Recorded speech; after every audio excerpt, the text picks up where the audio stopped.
Հանուն Հորի որդու եւ ոգուն սրբու ամեն։ Հորի իմաստություն Հիսուս, տուր ինձ իմաստություն, որ ամեն ժամ քո առաջ խորհեմ, խոսեմ եւ գործեմ բարին, եւ փրկիր ինձ չար խոհերից, խոսքերից եւ գործերից, եւ ողորմիր քո արածներին եւ ինձ բազմամեղից։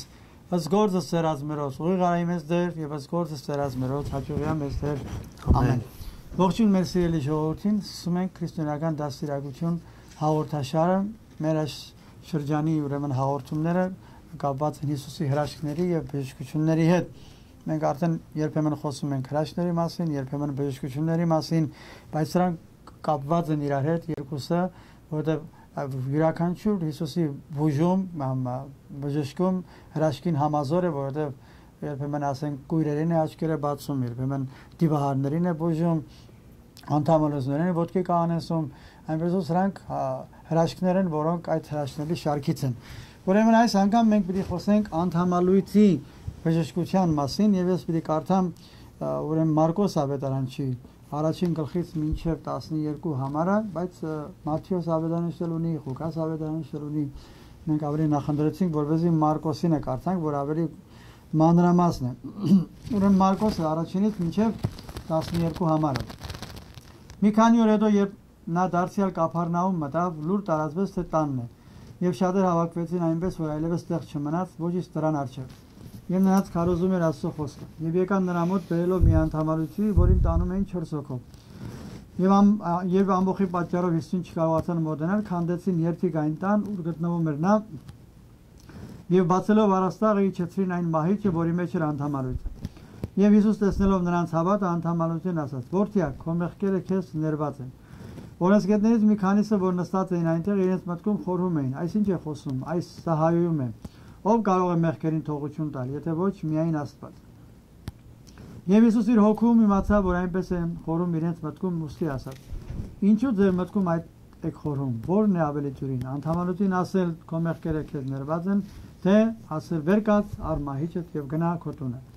Բայց որպեսզի իմանաք, որ մարդու որդին երկրի վրա իշխանություն ունի ներելու մեղքերը, ասաց նա անդամալույցին. «Քեզ եմ ասում, վեր կաց, առ քո մահիճը եւ գնա քո տունը»։ Եվ վեր կացավ ու անմիջապես վերցնելով մահիճը բոլորի առաջ դուրս ելավ, այնպես որ ամենքը զարմացան եւ փառք էին տալիս Աստծուն ու ասում. «Այսպիսի բան երբեք չենք տեսել»։ Ուրեմն սա Մարկոս ավետարանչից մեջ գրված մասներ, որը խոսում էր անդամալույցի բժշկության մասին։ Ամեն մի բժշկություն, ամեն մի հրաշք յուրաքանչյուրիս մոտ կարծես մի ուրախություն է պատճառում։ Գիտես, որ մեկին Հիսուս կարողանում է այն անկարելի թվացող, ասենք անբուժելի մեկին տարիներով այսպես հիվանդ պարկած եւ պատկերացնում ես նրան ուրախություն է տալիս։ Ինչքան դժվար է մարդուն ուրախացնելը, չէ՞։ Այո։ Երբեմն մի բարի խոսք ես ասում մարդուն, մի լավ ծառայություն ես մատուցում, ժպիտը դեմքին, մարդը նեղ վիճակի մեջ է, ուրախանում է, ասում է Աստված քեզի օգնական լինի, Աստված քեզի պահապան լինի։ Նույնը պատկերացնում ես հիմա այստեղ, երբ որ մարդը մահաճի վրա մեջ պարկած տարիներով, ով գիտի չի, ով գիտի քանի տարի է այսպես անդամալույց պարկած եւ այդ 4 հոգին, որ նրանք իրեն բերում են դեպի այնտեղ, կարծում եմ որ գլխավոր բերողները, գլխավոր մարդիկ այս 4 հոգին են, որոնք իրենք ունեին այդ ուժը, հավատքը, որ եթե տանեն այս անդամալույցին, ուրեմն Հիսուսի մոտ, նա պայման կօգնի, կբուժի իրենց։ Եվ շատ կարեւոր է այս պահը։ Այս 4 մարդիկ գուցե գլխավոր գործանողները սրանք են, որովհետև եթե սրանք չհավատային, այդ անդամալույցը չպիտի տանեին եւ այս խեղճ հիվանդը չպիտի բուժվեր։ Ուրեմն յուրաքանչյուր մարդու կյանքում էլ այդպես է, չէ՞։ Երբեմն ասենք քերիդ, հորեղբայրդ, մոդիկ մարդ, ընկերդ, կյանքում երբեմն քեզ այնպեսի մի հետաքրքիր շրջադարձային մոդեցում են ցույց տալիս, որ դու ամբողջ կյանքդ մնում ես այսպես օրհնելով եւ գովաբանելով իրենց, որովհետեւ քո կյանքում նրանք այդ բարի գործը արել են։ Տեսակ միջնորդ են եղել, ինչպես ասում եմ։ Գիտեք, հետաքրքիր է, հայերեն գեղեցիկ բառ ունենք բարեկամ։ Եվ շատ հաճախ այս բառի իրական իմաստը չենք հասկանում, որը որ բարին կամենալն է։ Մենք բարեկամ հասկանում ենք ազգական իմաստով։ Այսինքն հարազատ, եղբայր, քույր, հորեղբայր, հորաքույր, բայց այստեղ բարեկամ բառը բարի կամեցող իմաստ ունի։ Որովհետև կարող է քեզ հարազատ լինել, բայց քո բարին չկամենալ։ Իսկ մեկ ուրիշը, այո, եւ այսօր իրականություն է սա, իսկ մեկ ուրիշը, որը որ քեզ արունակցական կապ չունի, բայց հավատքի կապ ունի, եւ այստեղ նորից հիշեցի Տաթևացուն, որ պիտի ասեր, որ արունակցական կապը լավ է, բայց հոգեվոր կապը շատ ավելի մեծ է, որտեվ այստեղով քրիստոնյաներն իբրև այդպեսին Աստծով է, որ դառնում են եղբայր ու քույրեր։ Այ քանի ասա խոսեցինք բարեկամի մասին, ես ուզում եմ մի հատ ժողովրդին ասեմ, որ երբեմն մարդիկ այսպես նախանձի մասին ասում են բարի նախանձ ունի։ Արդեն դու ժողովուրդ հասկանա, որ նախանձը 7 մահացու մեղքերի մեղքն է։ Եթե 7 մահացու մեղքերի մեջ դրված է, չի կարող բարի լինել։ Մեր նախնիները հիմար չէին, որ ընդրել են այդ 7 մահացու մեղքը եւ մեջը նախանձ են դրել։ Այ բարի կամեցող Անշուշտ։ Բարին կամեցող կարող ես ասել, եթե մեկը ինչ որ մեկին ուզում է օգնած լինի, ընթարաչի կամ օրհնի իրեն, որպեսզի գործերը հաջողեն, ասում ես մարդը ինձ ոչ թե բարի նախանձով է մոտենում, այլ բարի կամեցողությամբ է մոտենում։ Անշուշտ։ Ես ուզում եմ այդ շեշտեմ, որ մարդիկ մյուս անգամ այս բարի նախանձը չօգտագործեն։ Այլ այս մարդը ես այս մարդուն բարին կամեցա, ուզեցի իմանամ թե ինչու ինքը այսպես լավ ապրում, ինչ է նպատակը, ինչպես է եղել։ Բարի կամեցողությամբ ուզում եմ ընդօրինակեմ։ Գիտեք, բայց հետաքրքիր է, հիմա քանի որ շատ գեղեցիկ այս մեր ծրագրի մուտքը կատարեցիք, կարող ես բարեկամ լինել, բարին իրապես կամենալ, բայց քայլ չկատարել։ Որովհետև արդեն Հակոբոսի թղթում ենք տեսնում ենք, ձեզ քրիստոնյա է կոչում, բայց երբ որ մեկ հատ մեր կամ սոված գալիս է, ասում է գնացեք, ես քո համար աղոթող եմ, եւ երբեք չեք օգնում։ Այդ դեպքում ասում է դու ավելի մարդասպան ես, որովհետև երբ որ մարդուն չես օգնում, գնա Աստված քեզ թող օգնի, արդեն Աստված քո մեջդ կա։ Բարին կամենալու, օգնելու, դյուզն չափով, ամենաքիչ չափով, կարևոր չի։ Այդ օգնելու չափը կարևոր չի։ Անշուշտ։ Կամեցողությունն է կարևոր։ Գիտեք, դրա համար հենց կամենալու երկրորդ քայլը կատարելն է։ Դրա համար Քրիստոս Մատթեոս 7-ի մեջ պիտի ասեր նա այ բարեկամ, ով կատարում է կամքը, կատարում է կամքը։ Կամենալ ուրիշ բան, կամքը կատարել լրիվ ուրիշ բան, կատարում է կամքը իմ հոր, որ երկնքում։ Ուրեմն այս մարդիկ այդ բարեկամներն են, որոնք ոչ միայն կամենում էին բարին, այլ կատարեցին, բայց ուզում եմ հիմա ինձ այդ մարդկանցի շորսից մեկը դնել, հասանք մի տեղ, որը որ ամբողջությամբ տունը լցված է, նույնիսկ ավետարանը ասում է դռների մեջ էլ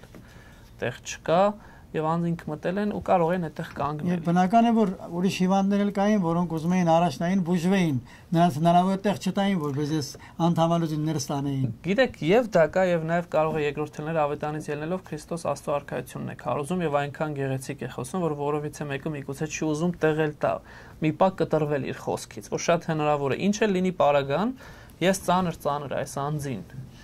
Այն ժամանակ այդ վստահաբար չկար այդ անիվներով բաները, որ հեշտ տանեն, հիմա ինչպես որ անում են, ծանր բերել եմ, հասցրել եմ տեղ եւ տեղ չկա, որ մտնելու, կարող է ասել, ես իմ խեղճի առջև հանգիստ եմ, ես փորձեցի, չէ։ Ինչե բերեցի դրան մոտ։ Հասցրեցի։ Այս մարդիկ, տեսեք, եւ դրա համար է, որ դուք շեշտեցիք, որ այս 4-ն են գլխավոր դերակատարները, չեն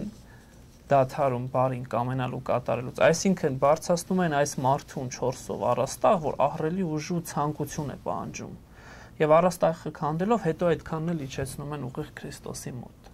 Այսինքն սա իրապես շատ մեծ գործ է, որ արեցին։ Հայ, ուրեմն նրանց հավատքը ինչքան ուժեղ էր, որ ես ուզում եմ Հովհաննես Երզնգացու այս հավատքի մասին, որը պլուզ մականունն է ստացել, որ այս մարդկանց հավատքի չափը կարողանանք հասկանալ, թե ինչ է նշանակում հավատքը եւ ինչպես է բացատրում այս մեր նշանավոր հայրը հավատքը լուսեղեն ամպերի անմարմին պարանն է Աստծո կողմից երկնքից իջած մարդկանց համար հավատքը մարդու սրտում արմատացած տունգն է որի արմատը հայրն է ոսկը որդին ծաղիկը Սուրբ Հոգին իսկ քաղցրահան պտուղը բոլոր բարի գործերն են որովհետեւ պտուղը արմատից ոսկից ու ծաղիկներից է առաջ գալիս ինչպես բարի գործերը հավատքից շատ հստակ բացատրում է այս մարդիկ ուրեմն այս մեր Հովհաննես Երզնգացու մեր հոր ասած ճիշտ այդ հավատք ունեն անդադրում որ ուզեցին մինչև վերջ իրենց հավատքը իրագործել այսինքն առաջին հերթին իրենք հավատում էին Հիսուսին մեկ սա շատ կարևոր է ով որ պետք է բուժեր հիմա մենք երբեմն որ մենք մեր աղոթքի մեջ դիմում ենք մեր Տիրոջ Հիսուս Քրիստոսին Աստծուն ենք դիմում մենք այդ ներսում մի հավատք ունենք որով վստահ ենք որ կա մեկը որը մեզ պետք է օգնի չէ անշուշտ եթե այդ չունենանք ծունգից չենք աղոթի ինչ համար պետք է աղոթենք ում համար պետք է աղոթենք ուրեմն հավատում ենք որ նա ինչ որ մեկը կա որ մեզ պետք է օգնի այս դեպքում իրենք առարկայական Հիսուսին տեսան ինչի տեսան իր գործերը տեսան լսել էին գուցե չէին տեսել բայց լսել էին որ այսպեսի մարգարե կա կամ մեկը կա որ աչքերը բուժում չգիտեմ ինչ հրաշքները գործում եւ այդ հավատքով այս անդամալություն բերեցին չեմ կարծում որ այս մարդը շահ ունեին իրենք ինչ շահ ունենային անդամալություն ինչ շահ ունենաս բարձրապես ուզեցին օգնեն հավատքը գործի վերածել եւ գործը միջև վերև բացած այսօր դժբախտաբար մարդիկ կան ասում են մենք հավատացյալ ենք ամեն օր եկեղեցի ենք անում, ամեն օր մոմ ենք վառում տունը, խունգ ենք ծախում։ Աստվածաշունչ ենք Բայց երբ որ իրենց գործերին նայում ես, հարևանի հետ խնդիրներ ունեն, բարեկամի հետ չեն խոսում, քույր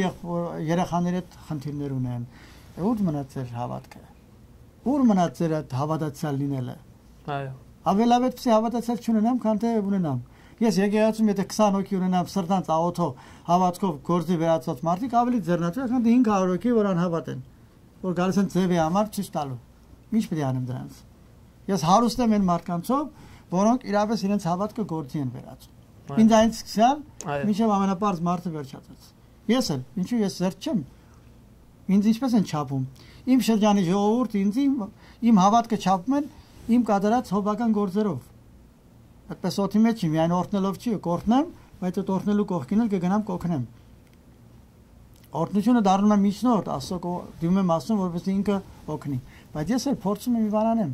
Անշուշտ։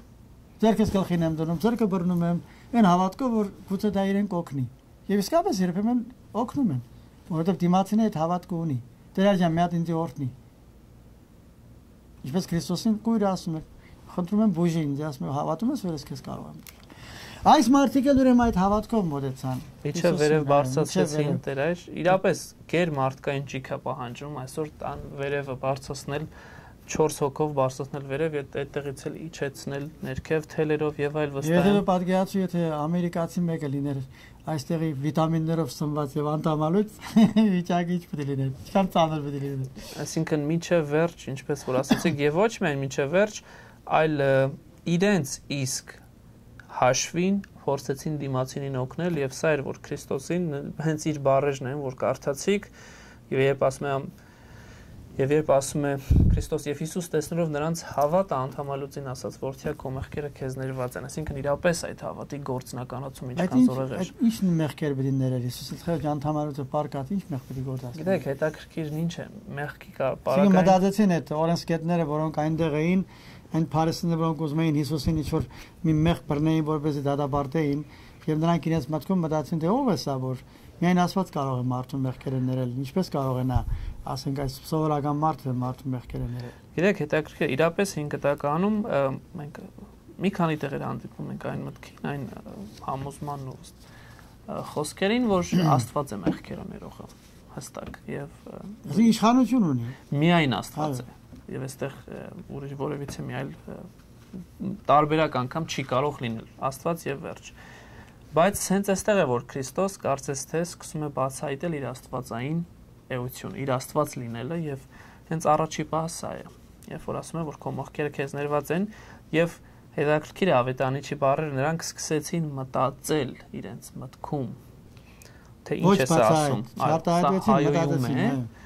Քրիստոս իր Աստված լինելու հանգամանքը մեկ անգամ եւս իրենց փաստեց այս անգամ իրենց մտքի ասած իրենց դուրս բերեց որովհետեւ հենց նույն 5 տականը քանի որ այս օրենսգետներն ու մարգարեները լավ գիտեին 5 տականը պիտի նաեւ լավ իմանային որ այո Աստված է միայն մեղքերը ներողը բայց նաեւ նույն Աստվածն է որ նույն մտքերը կարող է կարդալ իրենք չէին ընդունում Քրիստոսին իբրև Աստծո որդի գիտեք այստեղ մարդու որդի են ընդունում չէ բայց հենց սա է բառական որ Քրիստոս իրենց ապացուցեց չուզեցին տեսնել այսինքն եթե դու գիտես որ միայն Աստված կարող է սա անել դու նաև գիտես որ միայն Աստված կարող է նաև քո մտքերը կարդալ